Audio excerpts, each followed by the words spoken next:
The ninja are woken up early in the morning by Sensei Wu clanging a gong. They groggily emerge from their bunks, not looking forward to another day of hard work, but Sensei Wu reminds them that their new home, the Destiny's Bounty, is in need of a thorough cleaning.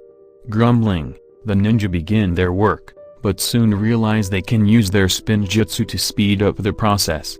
In no time, the ship is much cleaner than it was before.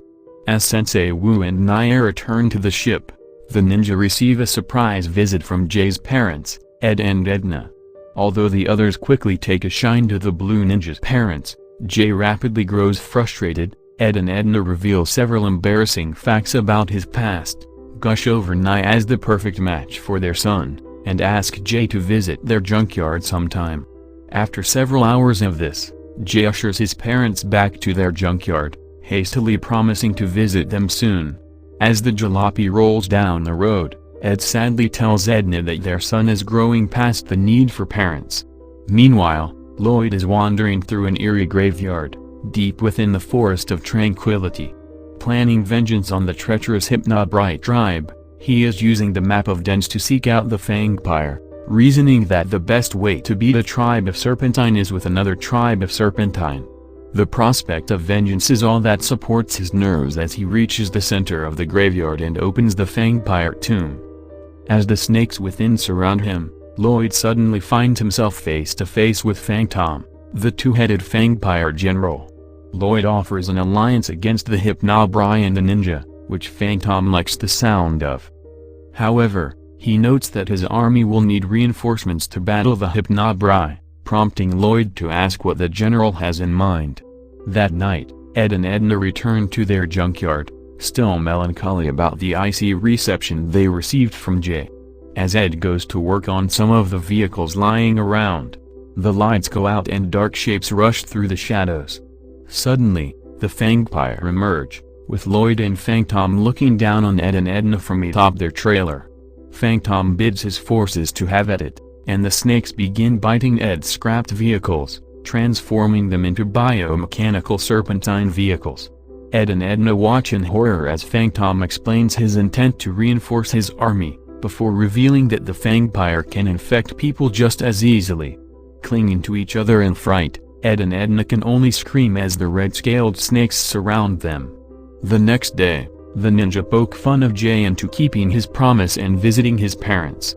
However, their dragons are lethargic and uncooperative, which Master Wu identifies as the beginning of their molt.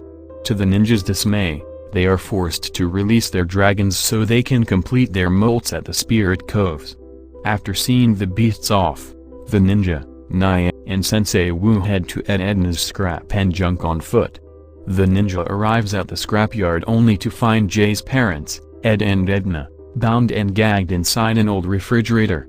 To their surprise, they have developed small fangs, forked tongues, and a noticeable hiss to their voices, revealing that they have been infected with Fangpire venom. Sensei Wu quickly identifies the venom and explains that the only way to cure them is to obtain the anti-venom from the staff. As if on cue, a Fangpire-infected wrecking ball appears, along with a horde of Fangpire and Lloyd, who is revealed to be the son of Sensei Wu's brother and the self-proclaimed would-be evil overlord. The ninja engages the snakes in an intense battle, dodging the attacks of the wrecking ball in the process. Sensei Wu uses the sacred flute against several Fangpire, but his nephew Lloyd counteracts it with loud music from a serpentine boombox. This irritates Sensei Wu, who chides Lloyd for supporting the wrong side, but Lloyd turns up the volume, claiming not to hear his uncle. In the midst of the battle, Edna manages to save Sensei Wu from a Fangpire scout by hitting it with a frying pan to the back of the head. Meanwhile, the ninja pursue a trio of Fangpire around a pile of junk, only to have the snakes bite the mechanical ninja, which was made in Jay's honor. This transforms the ninja into a giant battle robot, which they cannot compete with in their current form. However, Jay quickly thinks on his feet and commandeers the Fangpire's wrecking ball to bring down the robot, turning the tide of the battle. As the Fangpire retreat, Lloyd personally joins Fangtom on a platform carried by a rattlecopter, signaling that their fight is far from over. With so much at stake and the stakes only getting higher, the ninja must remain vigilant and continue to fight the good fight. The Fangpire generals escape through the rattlecopter. It leaves the ninja feeling hopeless about curing Ed and Edna, but Sensei Wu points out that their golden weapons hold the key to their success. The ninja focus on their desire to fly and transform their weapons into vehicles, enabling them to chase after the snakes. Jay uses his new storm glider to grab the Fangpire staff from the rattlecopter, but the ninja lose their concentration, and their vehicles disappear. The Fangpire troops are closing in, and the group is forced to retreat back to the Destiny's Bounty. Nya prepares a cure for Ed and Edna using the staff's anti-venom, while Jay frantically tries to activate the ship's defense system to fend off the approaching Fangpire. Ed examines the controls and repairs them, enabling Jay to trigger the ship's new flight modifications. With a mighty roar, the Destiny's Bounty takes off from the desert, leaving Lloyd choking on the dust stirred up by the ship's engines.